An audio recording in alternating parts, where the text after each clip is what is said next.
Assalamualaikum warahmatullahi wabarakatuh. Allahumma sholli ala Sayyidina Muhammad wa ala ali Sayyidina Muhammad. Pemirsa yang dirahmati Allah, marilah kita simak ceramah dari Ustadz Adi Hidayat dengan tema Perbaiki sholatmu maka Allah akan memperbaiki urusanmu. Sebelumnya marilah kita perbanyak sholawat minimal 1000 kali sehari, agar hidup kita penuh barokah dan mendapatkan syafaat kelak. Jangan lupa dukung kami dengan memberikan super thanks seikhlasnya. Marilah kita doakan agar Ustadz Adi Hidayat dan sekeluarga diberikan kesehatan dan kebahagiaan dunia dan akhirat. Selamat menyaksikan. Bismillahirrahmanirrahim. Assalamualaikum warahmatullahi wabarakatuh.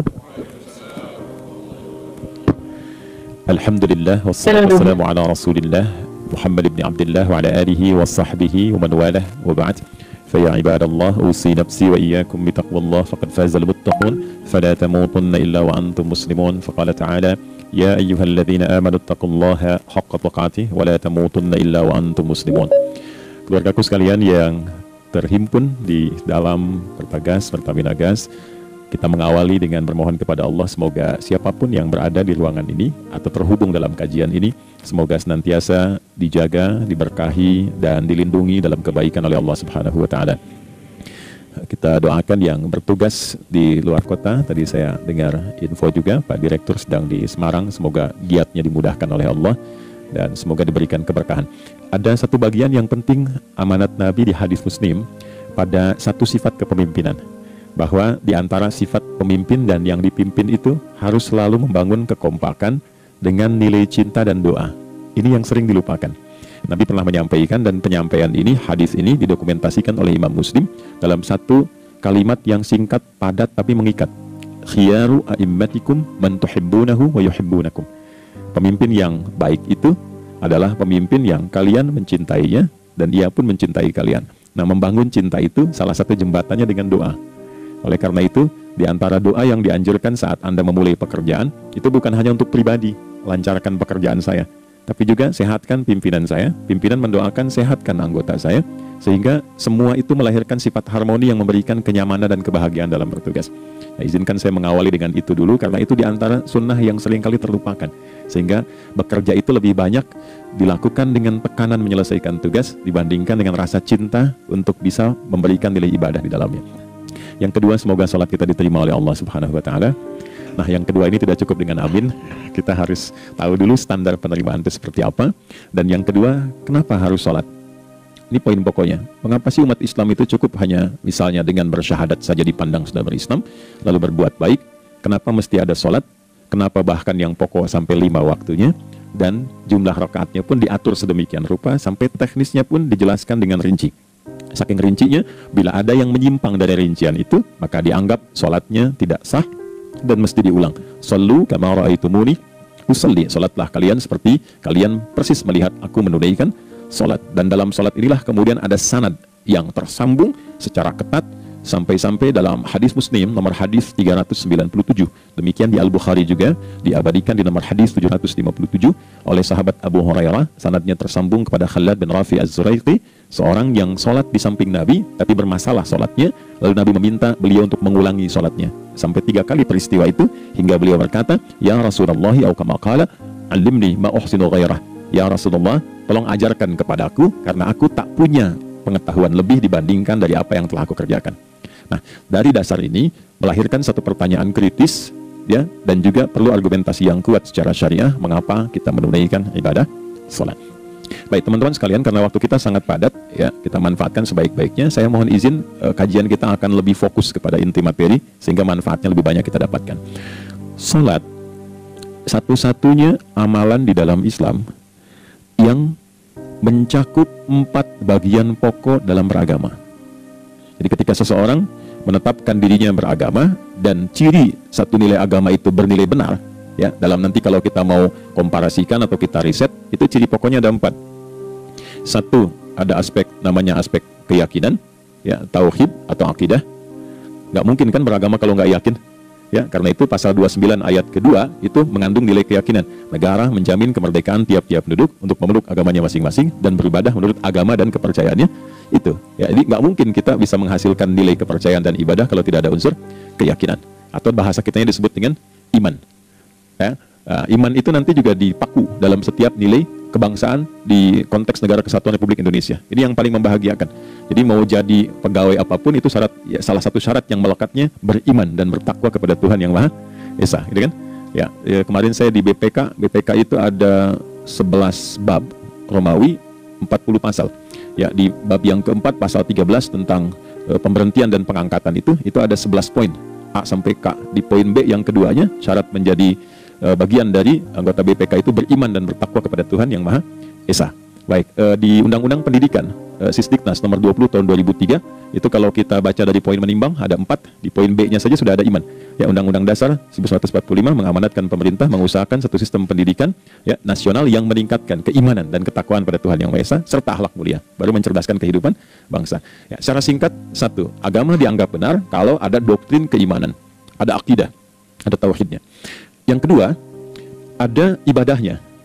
Ya, sebagai pembuktian kita beriman, buktinya apa? Ya kan? Saya beriman kepada Tuhan, kita tetapkan, misalnya Allah. Apa pembuktian keberimanan kita kepada Allah? Ya, kan pembuktiannya itu mesti diwujudkan dalam bentuk sikap. Sikap itulah yang disebut dengan ibadah. Nah, konsepsi ini ada di Quran surah ke-20 Thaha di ayat ke-14. Innani anallahu la ilaha illa ana fa'budini. Ya, sungguh aku tegaskan bahwa akulah Allah, satu-satunya Tuhan yang layak dipertuhankan dan disembah. Ketika Anda mempertuhankan aku, fa'budni, maka buktikan kebertuhananmu kepadaku dengan menyembahku. Karena itu namanya Allah punya dua arti. Satu yang dipertuhankan, kan, ilahun wahid. Yang kedua yang disembah. Ya, jadi yang dipertuhankan dan disembah. Oke. Tiga. Yang ketiga harus punya unsur praktikal atau implementatif dalam interaksi kehidupan. Ya, jadi bukan cuma nyembah Tuhan, bimbingan kehidupannya apa? Implementasi dari ibadah itu. Ya, ciri umat beragama itu kan bukan hanya sekedar saya yakin, beriman, saya ibadah. Terus bukti ibadah itu dibawa dalam berinteraksi hariannya seperti apa wujudnya.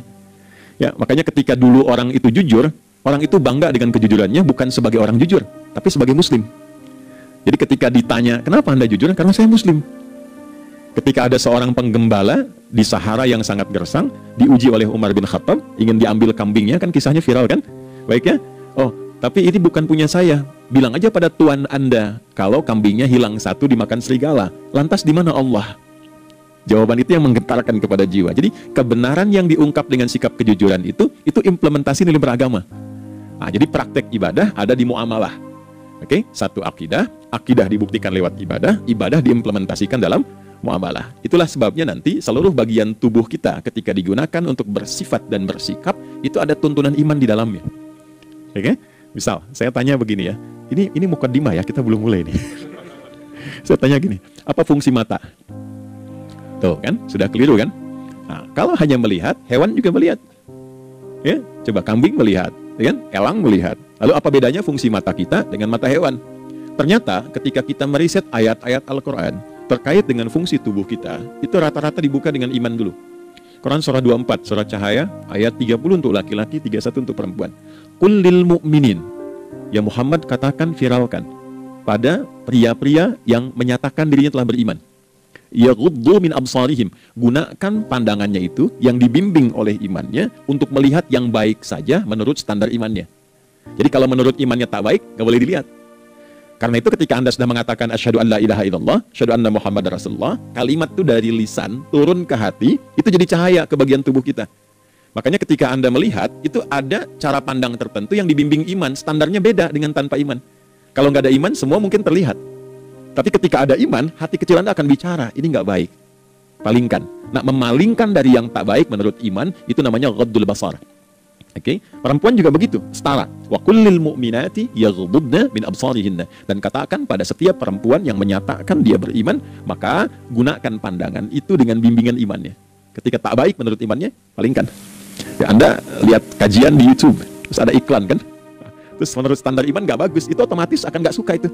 Ya, pasti dipalingkan. Ya, Anda kalau naik pesawat tuh ya, tugas keluar tuh, pertagas tugas keluar. Kalau pramugari lagi demo tuh yang dilihat pramugarinya apa demonya dulu. Nah, iman itu akan bekerja di situ tuh. Ya, palingkan tuh.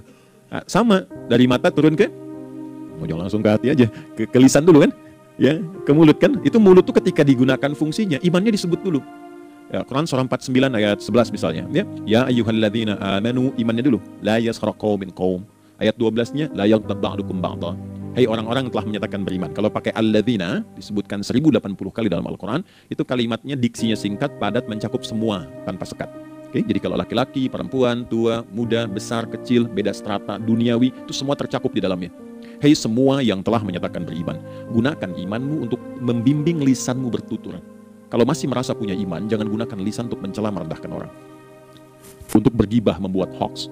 Didetilkan oleh Nabi kalimatnya jelas. Man kana yu'minu billahi wal yaumil akhir falyaqul khaira aw liyasmut. Siapapun. Nah, dari alladzina ketika dirinci pakai man. Ya, man itu bentuk tunggal, ya, personal, tapi maknanya general. Jadi kalau Anda, saya, kita baca ayat atau hadis ada man, posisikan Nabi sedang bicara ke kita. Ya, hei Adi Hidayat, posisikan Nabi bilang gitu tuh. Kalau engkau merasa beriman sama Allah dan yakin dihisab di hari kiamat, jaga lisanmu. Katakan yang baik dengan bimbingan imanmu, tak mampu engkau diam.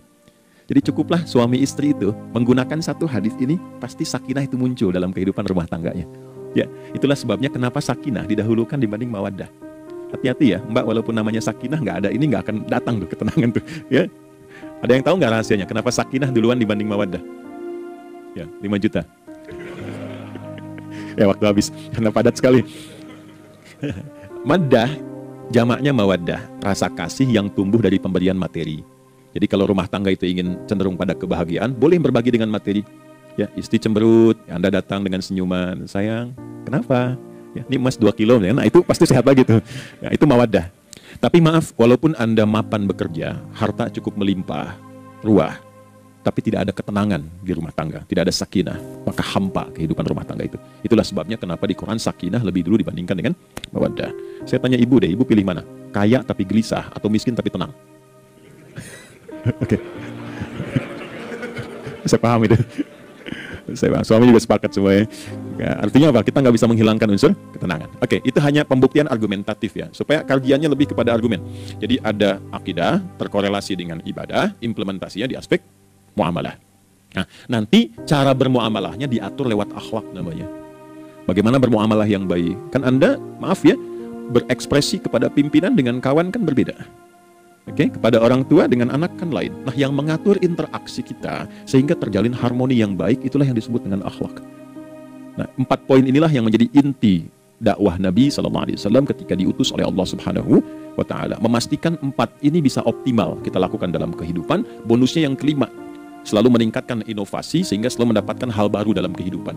5 ini digabungkan di Quran surah kedua Al-Baqarah di ayat 151. Kama arsalna fikum rasulam minkum yatslu alaikum ayatina. 1, oke, wa yuzakkikum. 2, akhlak. Wa yuallimukumul kitaba. 3, wal hikmah. 4, 5, wa yuallimukum ma lam takunu ta'lamun.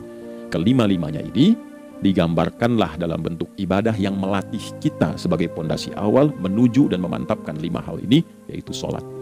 Itulah sebabnya kenapa sholat yang pokok dilakukan 5 waktu dalam sehari untuk mewujudkan 5 hal ini dalam kehidupan, dan satu-satunya ibadah yang mengumpulkan 5 aspek ini dalam prakteknya hanya sholat. Hanya sholat. Oke, mari kita detilkan, kita rinci, dan di sini kita akan mulai kajian kita. Yang tadi mukadimah ya. Baik, kita punya 30 menit, wah padat sekali. Bismillahirrahmanirrahim. 1. Sholat adalah perwujudan iman seorang hamba. Karena itulah kalimat sholat pertama kali disebutkan dalam Al-Quran, itu letaknya setelah kalimat iman. Al-Baqarah ayat 3, Alladzina yu'minuna bil ghaibi wa yuqimunas sholat. Orang-orang yang telah menyatakan beriman dan konsisten menjaga imannya. Beda alladzina amanu dengan yu'minun. Amanu telah beriman, tapi kalau dia komitmen dan konsisten terus menjaga imannya sampai saat dia berpulang pada Tuhannya, maka berubah nanti bentuknya kalau di bahasa Arab jadi mudhari'. Kalau di bahasa Inggris kan itu punya 3 arti, present, continuous, and future. Jadi kalaupun sekarang terus berlangsung sampai masa depan pun saya tetap akan beriman. Nah, pembuktian untuk menjaga iman itu pembuktian utamanya pada sholat. Itulah sebabnya satu-satunya amal ibadah dari rukun Islam yang 5 itu, ya, satu-satunya amal ibadah yang disebut iman dalam Al-Quran hanya salat. Teman-teman boleh buka Quran surah kedua Al-Baqarah di ayat 143. Ya, di pertengahan ke ujung ayatnya, saya percepat. Wa ma kana Allahu liyudhi'a imanakum. Dan Allah nggak akan pernah menyia-nyiakan Sholat seseorang yang dikerjakan karena imannya. Ayat ini turun, ketika ada terjadi pergantian arah kiblat. Dari yang tadinya semula ke Masjidil Aqsa, lalu berputar 180 derajat, beralih ke Masjidil Haram. Nabi sedang berada di luar Madinah. Madinah tempo dulu, wilayahnya nggak seluas cakupan sekarang. Kalau diilustrasikan, area sekitaran Masjid Nabawi sekarang itulah Madinah lah. Di luar itu sudah di luarnya. Nah, Nabi sedang sholat, riwayatnya banyak menyebutkan, ada yang mengatakan zuhur, ada asar, ada maghrib. Di pertengahan itu turunlah Al-Baqarah ayat 144. Qad nara taqalluba wajhika fis sama' falanuwalliyannaka qiblatan tardaha fawalli wajhaka syatral masjidil haram. Maka berputarlah dengan turunnya ayat ini 180 derajat menghadap ke arah Masjid Al-Haram. Problemnya adalah ketika Nabi dan pengiring beliau kembali ke Madinah, area Masjid Nabawi, kan nggak semua masyarakat ikut. Maka virallah informasi itu bahwa kiblat telah beralih ke kiblat awal, yaitu Ka'bah Al-Musyarrafah. Maka penduduk panik pada saat itu, status sholat kami yang tadi dikerjakan bagaimana? Karena sudah nggak bisa diulang, sudah pindah waktu. Maka turunlah kemudian firman Allah yang Al-Baqarah 143 itu, wa ma kana Allahu liyudhi'a imanakum.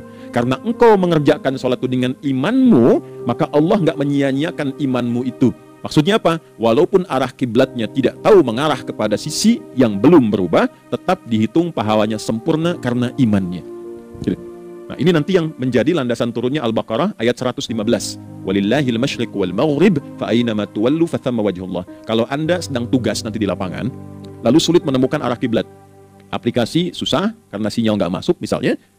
Kemudian juga matahari agak remang-remang sehingga sulit untuk terlihat patokannya. Maka dengan keyakinan, dengan iman itu, menghadaplah ke arah yang kita yakini, maka berlakulah Al-Baqarah 115. Di saat itu diterima amal ibadah kita sama dengan yang menghadap kiblat dengan dasar imannya. Nah, pengertian terbaliknya, mafhum mukhalafahnya, maka Nabi mengatakan, al-farqu bainal mu'min wal kafir tarkus shalah.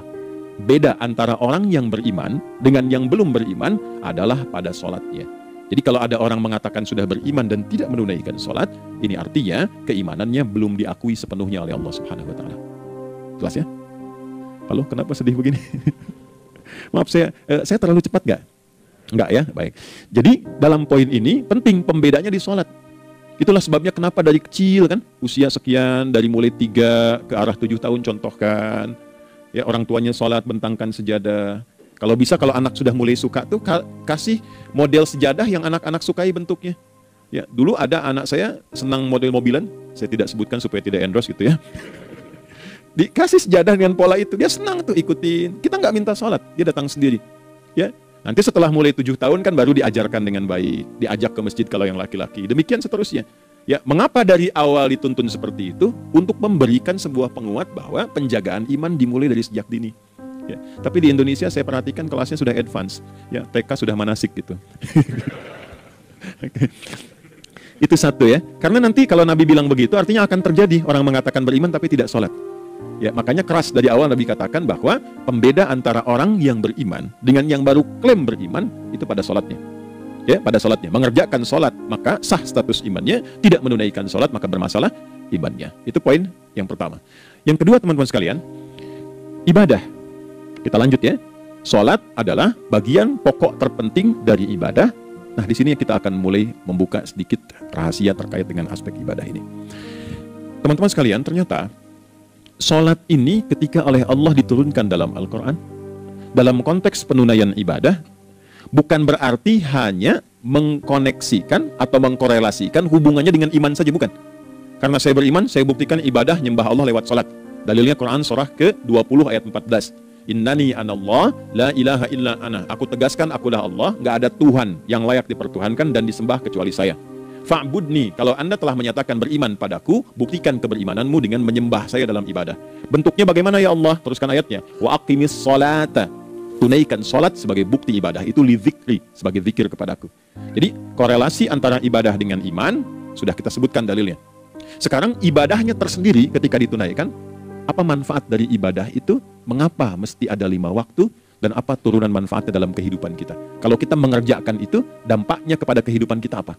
Nah, inilah indahnya di dalam Islam, dijelaskan dalilnya, diberikan contohnya, diberikan alasannya, dan yang paling indah, diberikan penjelasan dengan detail tentang manfaat-manfaatnya. Ini tidak ditemukan di dalam konsep keyakinan manapun. Kalau teman-teman boleh mau riset silahkan. Ada nggak satu keyakinan agama tertentu yang dari ibadahnya itu diatur? cara memulainya, bacaannya, detilnya, manfaatnya, waktunya, sampai dengan hasilnya, sampai kiamatnya. Ini menunjukkan bukan karya manusia. Bukan karya manusia. Kalau karya manusia setiap orang bisa buat itu. Ya, ketika ini menunjukkan bukan karya manusia, maka pertanyaannya dengan cara apa lagi Allah memberikan pembuktian pada kita bahwa Ia Tuhan yang hak yang harus kita sembah. Nah, kalau sudah paham, mari kita rincikan turunan tentang sholat ini. Kita mulai satu-satu teman-teman sekalian dari waktu sholat. Seperti kita ketahui, waktu sholat ada 5.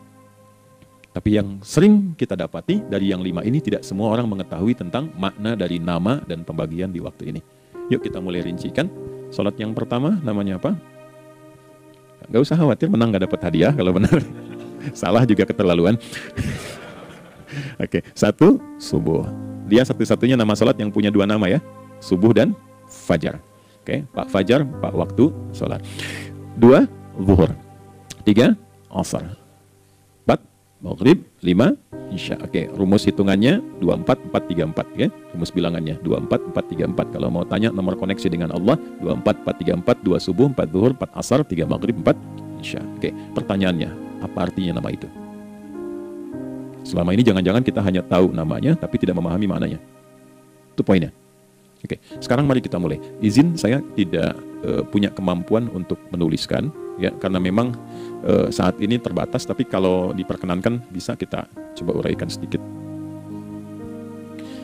Baik. Ya, bismillah, jazakallah khair. Mohon fokus baik-baik karena waktunya tinggal 21 menit lagi. Izin saya pastikan dulu ya supaya terlihat dengan baik. Ibu kelihatan di sana? Bagus. Saya kira tuh hanya di Sumbawa Barat. Ternyata di Perpagas pun perempuan-perempuannya imannya luar biasa. Maksudnya belum saya tulis sudah kelihatan. Imannya luar biasa. Oke, kita mulai dari yang pertama ya, 5 waktu sholat. Kita mulai dari 1 dulu. Subuh, teman-teman saya turunkan dulu ya. Izinkan saya tulis pakai bahasa Arab dulu supaya gampang. 1, dia punya 2 nama. Yang ke Arab ya, kalau yang gini angka Hindi. Anda yang di admin di komputer pasti tahu. Ada Fajr. Kata subuh ditemukan di Al-Quran surah ke-81 At-Takwir ayat 18. Kalau keliru tolong diingatkan. Was-subhi idza tanaffas. Quran surah 81 ayat 18. Ya, nggak usah di ilmu utak-atik ya. Oh ini kenapa 81 kalau dibalik 18? Itu cocok logi. Ya, abaikan aja itu. Ya. Fajar agak banyak di Quran terkait dengan nama sholatnya, ada di Quran surah ke-17 di ayat 78. Waqimis salata liduluki syamsi ila ghasaqil laili wa Qur'anal fajr. Inna Qur'anal fajri kana masyhuda. Yuk kita mulai ke maknanya dulu. Ingat rumusnya ya. Rumusnya ini selalu begini rumusnya. Aqidah selalu punya korelasi dengan ibadah. Ibadah selalu punya korelasi dengan muamalah. Interaksi harian kita, muamalah hiasannya adalah akhlak. Nah, barulah kemudian di sini muncul inovasi dalam kehidupan, hal yang baru. Hidup ya, yang mengacu pada 2 kebahagiaan yaitu dunia dan akhirat. Ya, konsepsi ini nanti ditemukan di Quran surah ke-2 Al-Baqarah ayat 201 dan menjadi doa paling favorit umat Islam Indonesia saat ini. Rabbana atina fid dunya fil akhirati. Oke, ya cukup. Subuh. Ini rumus dasarnya. Dari akidah, kita beriman, pembuktian imannya lewat ibadah sholat. Apa hubungan sholat dengan aktivitas harian kita? Subuh asalnya terkorelasi dengan kata asbah. Oke? Asbah itu asalnya sesuatu yang sudah siap dengan rencana yang matang. Baik, orang Arab tuh kalau bertanya begini, kaifa asbahta ya akhi? Kaifa asbahti ya ukhti? Bagaimana kabarmu di pagi ini? Itu bukan hanya nanya kabar kesehatan. Beda dengan kaifa haluk, beda. Ya, itu bertanya, bagaimana kabarmu hari ini, aktivitasmu bagaimana? Lancar, sudah siap, planning bagus, dan sebagainya. Ya, itulah sebabnya ketika Allah bersumpah dengan awal waktu, penandanya adalah planning kegiatan. Ya, was-subhi, dan aku bersumpah demi waktu subuh, awal mula untuk berkegiatan, idza tanafas, apabila sudah mulai bergerak, bersamaan dengan nafas yang keluar itu, maka sudah jelas rencana yang dibuat. Ya, jangankan kita, semua alam itu, semesta itu seluruhnya bukan hanya bertasbih, tapi beraktivitas dalam tasbihnya. Di waktu subuh, matahari sudah mulai bersinar kan? Ya, dan sinarnya mengambil manfaat loh, mengandung nilai manfaat, memecah keheningan malam dan menghilangkan kegelapannya. gelap mulai hilang, datang kemudian sinar yang memberikan kita bimbingan untuk beraktivitas. Tumbuhan dimulai waktu itu sudah mengeluarkan oksigen, menyerap karbon dioksida. Saya waktu di Utrecht, di Delft di Belanda, ya, saya coba ingin membuktikan. Kan adzan nggak terdengar keluar ya.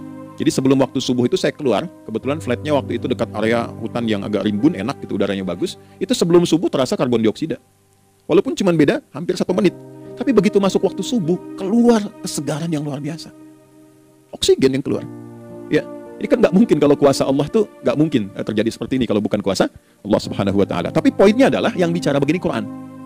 Nah sekarang yang ingin saya katakan adalah alam semesta dalam konteks seperti matahari, kemudian tumbuhan, binatang, ayam bahkan mulai berkokok, punya planning yang teratur. Masa kita makhluk yang dihisab tuh nggak teratur? Nggak punya perencanaan? Maka subuh itu mengajarkan kepada kita, jangan sampai ada orang Islam yang punya keimanan, lalu menunaikan sholat, diajarkanlah oleh Allah, setiap masuk subuh itu harus punya agenda yang jelas. Planning yang terukur. Jangan terjadi mengaku muslim, beriman, tapi nggak jelas perencanaan hidupnya. Jam 7 mau di mana? Jam 8 kerjakan apa? Anda dari sini ketemu 7 ke 4 atau setengah 8 ke setengah 5, 8 jam kerja. Oke, berangkat jam berapa? Petakan di jalan macetnya di sebelah mana? Ukur sampai kantor tiba jam berapa? Apa yang mau dikerjakan di kantor? Itulah Islam, itulah subuh. Sehingga tidak ada satupun orang Islam di era Nabi mengajarkan beraktivitas kecuali terukur dan teratur. Bahkan Nabi memulai itu evaluasinya di malam hari. Sehingga turun di antara surah Al-Insyirah itu ada ayat yang tegas mengatakan di ujungnya, فَإِذَا فَرَغْتَ fansab. Evaluasi yang telah berlalu di malam hari, evaluasinya menyeluruh sampai ke zikirnya. Dicatat nih, ya aku hari ini secara spiritual itu, mohon maaf, sholat jamaahnya berapa waktu tuh? Dari 5. Oke, misalnya dari 5 itu cuma 4, berarti koreksi ada yang kurang. 1, ya. Yang kedua, secara intelektual sudah berapa bacaan yang dibaca saat ini? Ilmu yang ditingkatkan, mensyukuri anugerah akal dan sebagainya. Bekerja sempurna enggak? Turunkan ibadahnya bagaimana? Ketika ada yang kurang, istighfari. Ya, sebagai seorang ayah, ada nggak sesuatu yang salah yang dilakukan belum sempurna? Sebagai seorang ibu, anak dan sebagainya, istighfar. Itulah sebabnya sebelum tidur Nabi ajarkan istighfar. Yang kita tahu 70 kali kan, 100 kali. Yang saya tanya, 1 ke 70 itu istighfar apa saja? Apakah hanya bilangan di lisan? Atau dari lisan diingatkan oleh pikiran, ditembuskan ke hati? Istighfar sebagai seorang ayah yang kurang maksimal melihat anak dengan baik. Anda boleh punya jabatan di kantor, boleh direktur, boleh manajer, boleh macam-macam. Tapi ketika Anda pulang, Anda seorang ayah, akhi. Saya di Timur Tengah disebut syekh, di sini dipanggil kiai, dipanggil ustadz. Pulang ke rumah, anak saya nggak kenal itu semua. Anak saya nggak peduli itu semua. Belum pernah seumur-umur saya mengajar, lalu saya pulang, anak saya menunggu depan pintu dan memanggil kiai. Tidak ada. Dia ingin ayahnya, Ya, kenapa nggak kita hadirkan istighfar pertama kita itu karena kita kurang perhatian? Kurang perhatian kepada anak misalnya. Saya kalau pulang tengah malam dan semua tertidur, saya lihat satu-satu. Perbaiki cara tidurnya, doa. Lihat satu-satu, minta ampun sama Allah. Dan ya kadang sebelum mengalirkan air mata kita nggak bisa tidur, karena nggak tahu nanti ketemu lagi nggak di akhirat.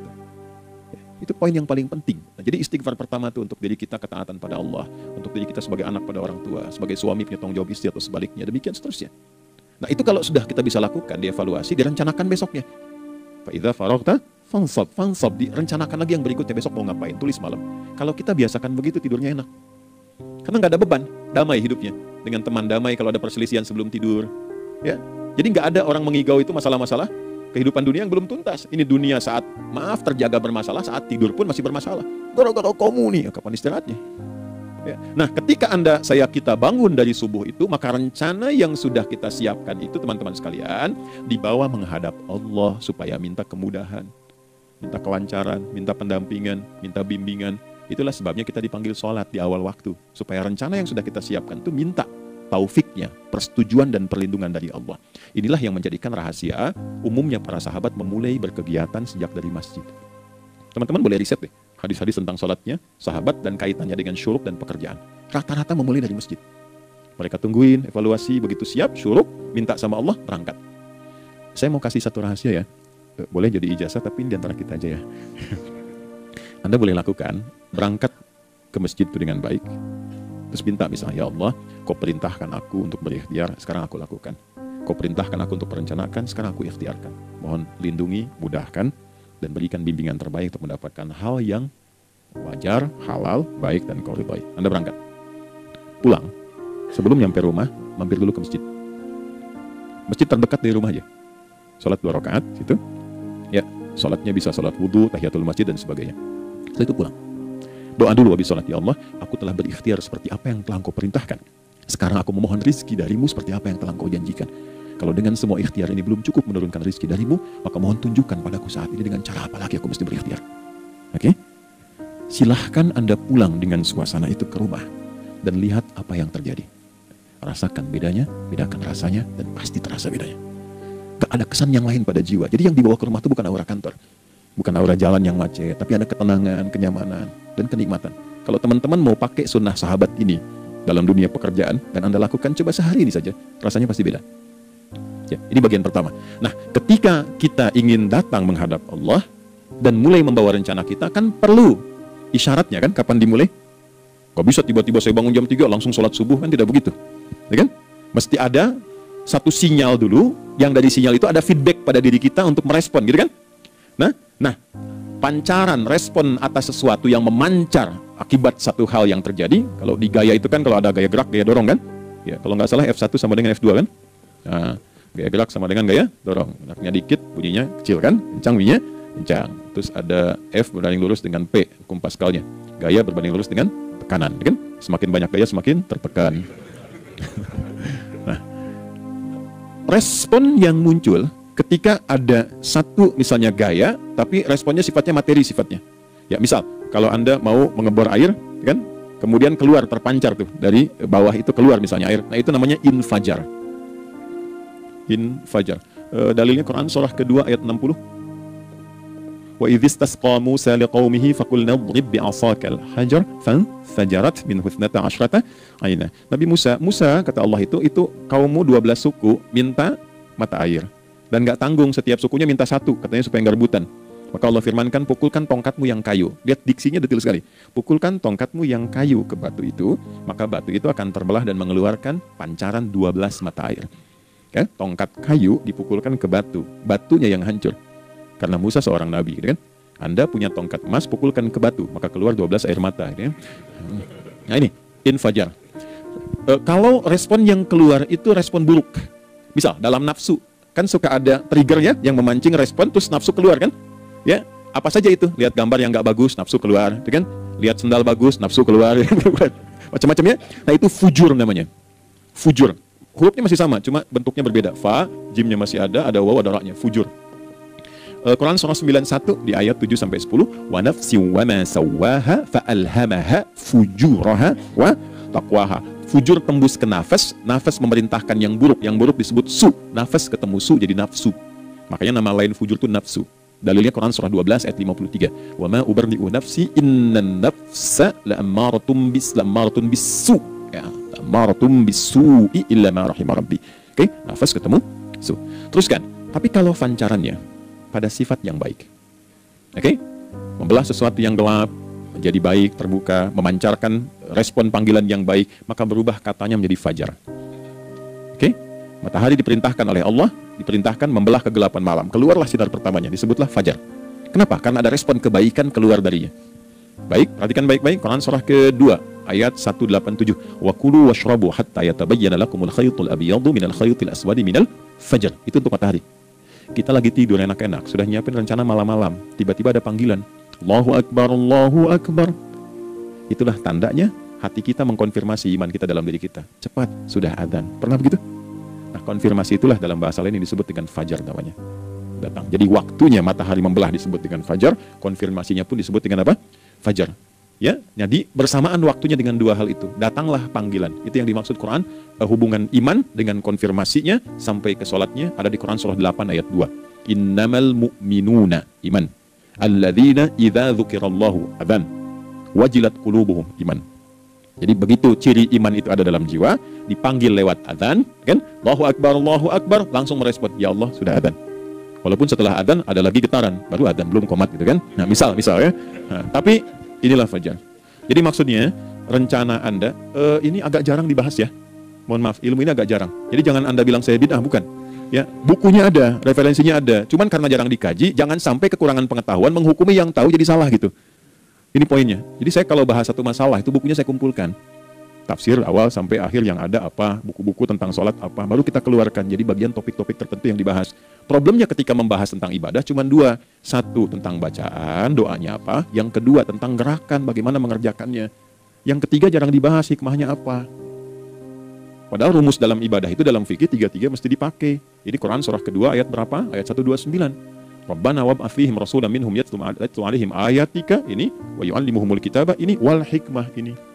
Barulah kita mendapatkan sesuatu yang baru. Ya, ini wa yuzakkikum, dan di 151 Al-Baqarah wa yu'allimukum ma lam takunu ta'lamun. Jadi ini bukan ilmu yang baru, bukan, belum tahu saja. Jadi selama ini yang kita kerjakan jangan sampai terbatas pada ritualnya saja untuk mencukupi ini. Hubungan ritual dengan ini apa gitu.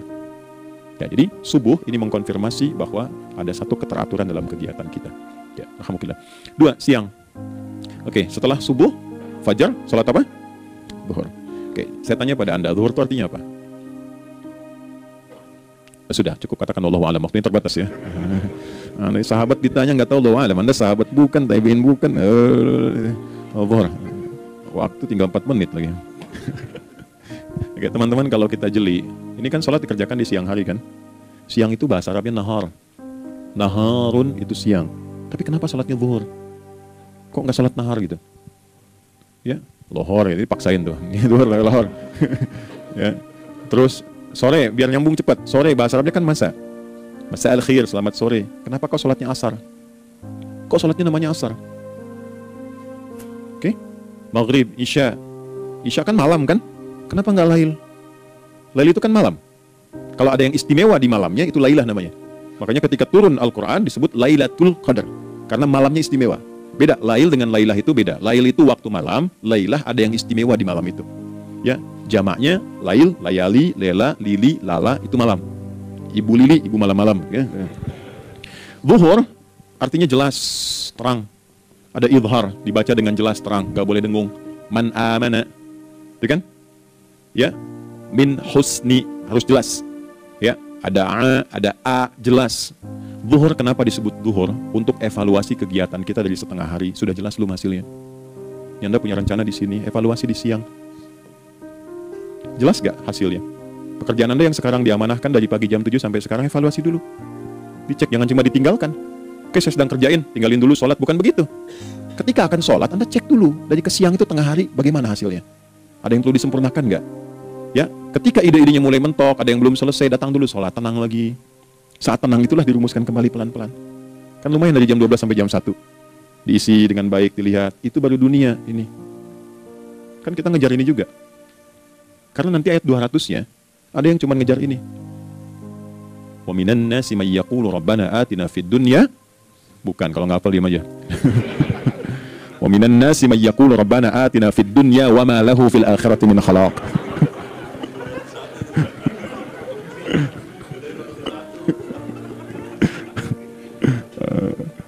Kan?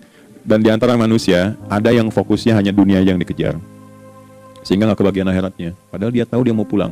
Yang lebih aneh lagi, pengen pulang surganya Firdaus dekat dengan Nabi. Tapi tiap hari ngerjakan dunia lagi, berangkat gelap, pulang gelap, terus meninggal gelap juga. Kan repot. Nah, maka mesti investasi kan? Anda kalau tugas keluar kan, apalagi keluar negeri kan hukumnya beda. Bekalnya pun tidak sama. Anda tugas ke Amerika, mata uangnya sudah beda, hukumnya sudah beda. Terus pengen pindah ke alam barzah, pengen hukumnya sama dengan dunia, mustahil. Ya, makanya dimensinya beda, keadaannya tidak sama, baju yang dipakai kan beda, barang-barangnya nggak sama. Makanya disebut telah meninggal dunia, meninggalkan semua yang melekat pada dunia, pindah ke alam lain, persiapan menuju titik akhir yang tidak ada ujungnya lagi, nggak ada pembuka lagi. Jadi sudah ujung begini, nggak ada ruang lagi yang lain. Itu akhirat namanya. Makanya di sini cuma 2 pilihannya, kalau nggak ke surga, nah, tuh, ya. Apa investasi yang ada di sini? Maka siang itu dicek dulu, pekerjaan jadi ibadah nggak? Tadi niatin ibadah nggak waktu berangkat dari rumah? Kan? Waktu ngetik, waktu ngerjain di kantor, jadi ibadah nggak? Kalau ibadah, Anda nggak mungkin berbuat kriminal. Anda nggak mungkin berbuat maksiat, nggak mungkin nipu, nggak mungkin nyogok, nggak mungkin korupsi. Kan lagi ibadah, nggak mungkin curang. Kan lagi ibadah. Anta budallaha ka'annaka tarah. Anda itu mengerjakan segala hal sebagai ibadah, merasa diawasi Allah. Fa in lam takun tarah fa innahu yarah. Kalaupun Anda merasa nggak melihatnya, Anda yakin Anda dilihat. Itulah kerja pakai iman, maka ini di bawah hidahnya. Jangan ditinggalkan. Nah, inilah yang selama ini kita butuhkan. Ya, inilah yang melahirkan nilai etik, makanya adanya dalam jiwa. Takwa itu kan dalam jiwa, melahirkan etos. Etos mendorong kepada logos, logos melahirkan patos, kepantasan dalam bekerja.